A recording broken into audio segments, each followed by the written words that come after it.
Welcome back to the Financial Autonomy Podcast. My name's Paul Benson, financial planner and practice principal at Guidance Financial Services.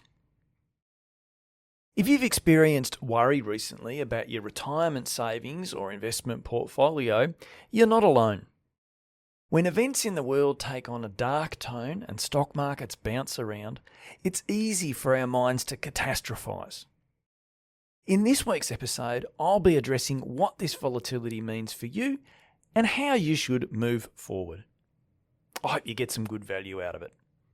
All right, let's dive in with this week's episode, Market Volatility, War, and Your Retirement Savings.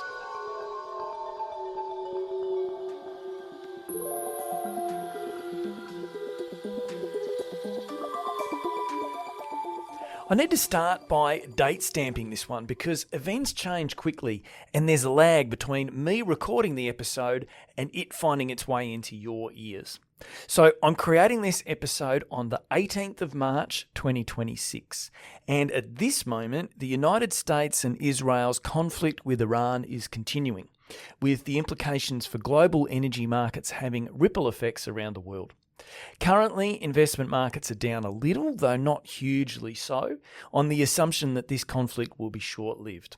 Let's hope that proves to be the case. However, even if by the time you're listening to this episode, the Iran conflict is beginning to fade in our memories, market disruptions will happen again. Only a year ago, markets fell sharply when Trump announced his tariff plans. Before that, it was Russia invading Ukraine. Not so long ago, it was the pandemic shutting down the world. Rather than this episode therefore being specifically about the war in Iran, think of it more as a framework for living through market disruptions in the future, whatever their source. As I mentioned in the introduction, if the recent market volatility and world events has led you to be worried about your investments or retirement savings, know that this is quite normal and reasonable. We all work hard for our money, and our retirement system is built on providing for ourselves via superannuation. There's also a natural human bias towards devoting greater emotional energy to potential negative issues than we'd devote to equivalent positive issues. In behavioural finance, this is known by the term loss aversion, and it's believed to stem from evolutionary instincts whereby bad things might kill us, whereas good things are merely pleasant. So bottom line, if you've been feeling a bit stressed, don't beat yourself up. What's important though is what you do next. As mentioned thus far, whilst investment markets have been a little bumpy, they actually haven't fallen very much. Frequently, however, such as we saw in the tariff incident mentioned earlier and also when Russia invaded Ukraine, markets can fall fairly sharply. The key thing to keep in mind during these periods is that this only matters if you sell. The market price shown is the price at which someone is prepared to buy your investments from you. Because of some stress in the world, the price they're willing to pay is less than it was weeks or months earlier. But that doesn't mean that you must accept the price they're offering. Provided you don't sell, market falls are of no lasting consequence. And of course, if you happen to be a buyer, maybe they're a positive opportunity. On top of this, your investment return comprises capital appreciation and income. When we're talking about shares, which is the main asset class where market volatility is felt, your income comes in the form of dividends. Typically, these dividends are quite resilient to market volatility. It's unlikely the conflict in Iran will meaningfully impact the profitability of Commonwealth Bank, CSL, Woolworths, or Telstra. What's more, most businesses don't pay out 100% of earnings as dividends. They always have a bit of a cushion. So even if total business profits are slightly impacted, they usually have the capacity to absorb this and keep shareholder dividends steady. Now, some companies no doubt will be impacted in a negative way. Maybe Qantas, for instance, might be hit if fuel prices remain high for an extended period. But that's why we diversify And using the guidance evidence-based investment philosophy ensures comprehensive diversification to handle these circumstances.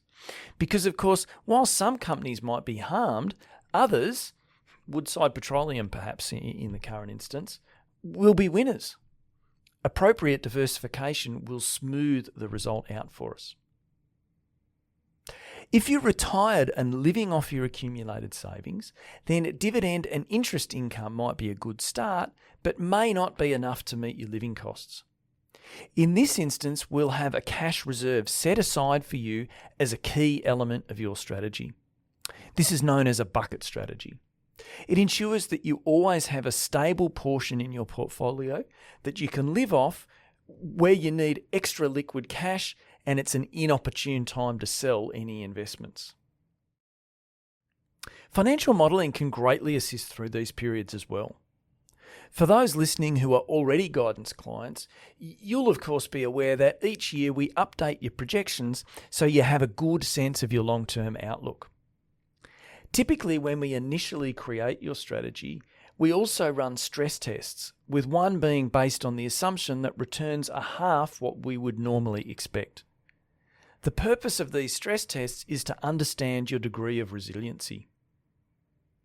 For many of our clients, our projections indicate their savings will last well beyond their 100th birthday.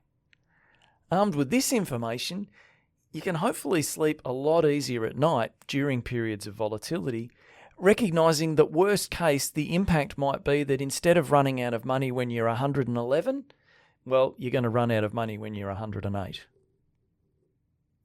We know that investment markets experience negative returns roughly 1 in every 4 or 5 years.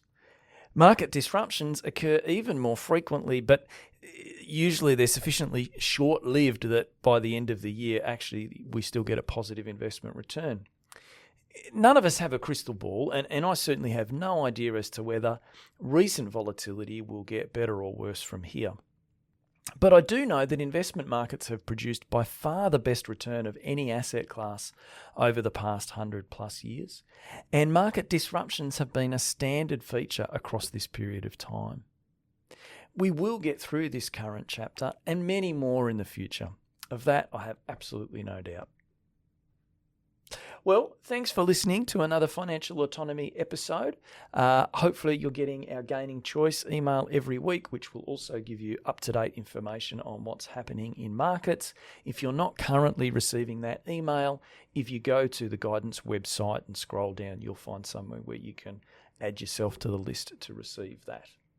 I'll be back in a fortnight's time, and Nick will be in your earbuds or car stereo or wherever it is that you consume our podcasts. He'll be back next week with another Wealth Builder episode. All right, bye for now.